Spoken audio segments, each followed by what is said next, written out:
small businesses are raising the alarm over tariffs, saying it's creating challenges that could lead to making tough decisions, and that could be passed on to consumers. Joining me today is co-founder and owner of Brooklyn Deli, Chitra Agrawal, here to talk about exactly what that is. So glad that you're here. Your brand specializes in authentic Indian flavors that require that you import key ingredients to the U.S. But since these tariffs took effect, what immediate impacts is your business experiencing? Yeah, so Brooklyn Deli specializes in Indian condiments, sauces, and meals. And to make authentic Indian food, you have to have authentic Indian ingredients. And so, there's tariffs on India. There's also tariffs on China and Taiwan, where we get our packaging from. And so we're really now trying to figure out kind of what our next move is, because a lot of the ingredients that we source are not available domestically. Yeah. So those are some of the immediate impacts that you are trying to figure out. What about long-term impacts? How will that impact pricing and your consumers? Right. So, as a last resort, we would not actually want to increase our prices. It's just that if the tariffs cause the cost to go high enough that it's not sustainable for us to operate as is, we will have to pass on some of those costs to consumers. And I feel like the complicated piece here is that if we increase our price, for instance, by $1, right, we have to pass that on to our distributors and then to the stores, and the stores ultimately will be passing on that cost to consumers. And say I have a $1 increase in my costs, that will be it'll just be magnified, right? So a consumer may end up actually paying $1.65 more, and that's just in a best case scenario. Yeah, and so you said that it's not just the ingredients for authentic Indian food. You need the ingredients from India, but it's also the packaging that you mentioned. Are there other ways to work around that? Well, that's the thing. So, we have glass and lids that we get from Taiwan and China, but the thing is even that, though, with the tariffs that are pretty steep right now, producing those materials in America is actually more expensive. So we're kind of backed up against a wall here. Wow. And so what are some of the creative solutions that your team is trying to come up with to work around the situation? Right. So, for ingredients, for instance, we're trying to talk to some of our distributors to see if they have stockpiled any ingredients right now so that we can maybe secure some of those. But I'd have to say that it's a lot of things we can't get around. For instance, we source amazing coconut cream, right? It's like just so delicious and like off of a spoon. It's like eating ice cream. It's so sweet. You just can't get that product in the US. And so we're going to have to pay the price. Yeah. And so in the ways that a lot of households may be looking to stock up, your business will be trying to do that as well if you can from distributors. Right. Exactly. And it's not that we don't source ingredients from the US. We do actually, and we actually make our products in the US. And so we're supporting local economies and factories, but it's just that to make a product like ours, we need those ingredients, those special ingredients. Yeah, and as you describe it, you say your back is now up against a wall. Chitra, I want you to stay here because we're going to get a question in for you later to our next guest. So let's bring in the president and CEO of the Atlas Network, Kerim Kfuri, for more on what small businesses can do to lessen the impact of tariffs. Kerim, I want to get your reaction to what Chitra just mentioned about her company using glass jars from China and Taiwan, places that have been hit hard by the president's tariffs. What are some other supply and demand disruptions that American consumers could see? The supply and demand disruptions are widespread, and they are across many different industries. Food products, as we're showing here, agricultural products, oil and gas, stock market obviously has an impact because of this, home building industry. And really what you need to look at is the options for small businesses these days.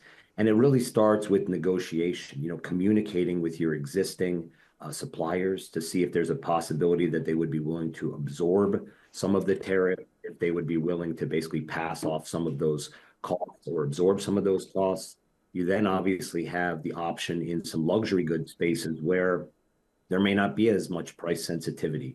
And in those situations, you may be able to pass those costs off along to the consumer. because they have discretionary spending to be able to accommodate a price increase. But really, I think where a lot of small businesses need to also look and examine is the actual harmonized tariff codes themselves. Are there alternative codes that products could be brought in on that basically won't have an impact or as high of an impact on the tariffs? And are there alternative supply chains that could be considered as well in different non-tariffed countries? These are many different areas. It's very industry by industry, product by product to determine where the small businesses may find their best solutions. But we're in a time where it's all about trying to be creative with those solutions given the current environment. And Kerim, President Trump's idea behind the tariffs is that it will encourage companies to forego foreign goods and return manufacturing to the U.S. But what does the data say about that?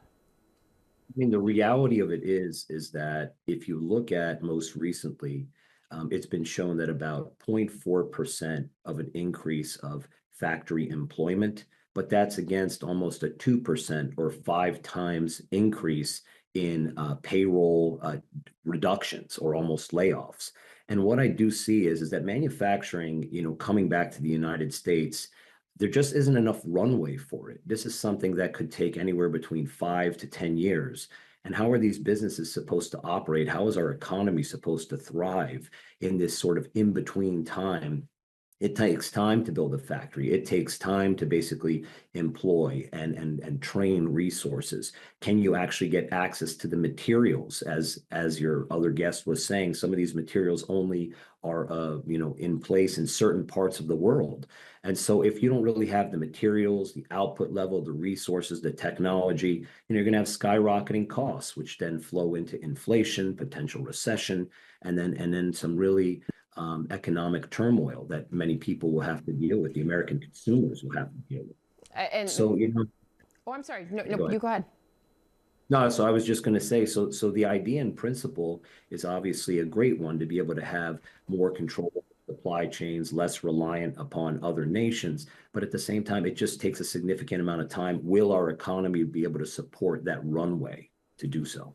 And I just got so excited to jump in because we have such a unique opportunity here. I want to bring back in Chitra because you have a question that you want to ask for Kerim.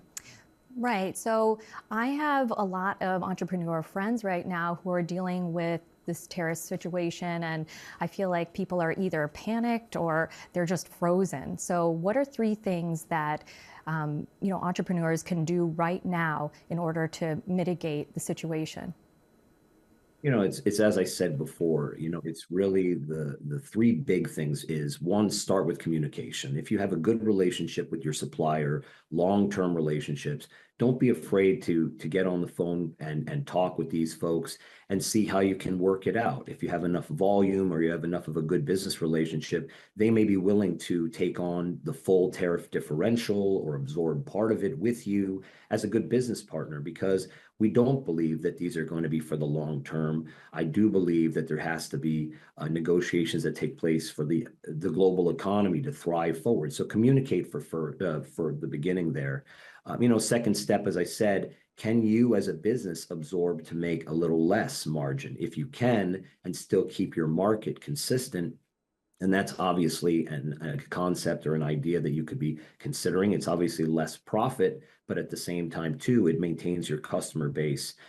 Same time idea, the same concept there is can you pass those costs off to your customer? Are they economically feasible to basically take on the additional increase of a 5 or a 2 or a 3% increase on the cost of goods because you have a great quality product, you market it appropriately, and people are excited about the brand. So they're willing to pay a little bit more for something that they love. And then finally, as the third point, which we discussed earlier, is can you do some alternatives? Can you reclassify your goods with harmonized tariff codes and changing those tariff codes? Or do you have to look at alternative supply chains? These are really the 3 main mechanisms I believe businesses today have to look at, all 3 of them. So much to consider, not only for businesses, but for consumers. Chitra, Agrawal, and Kerim Kfuri, thank you so much for this conversation. We appreciate you both.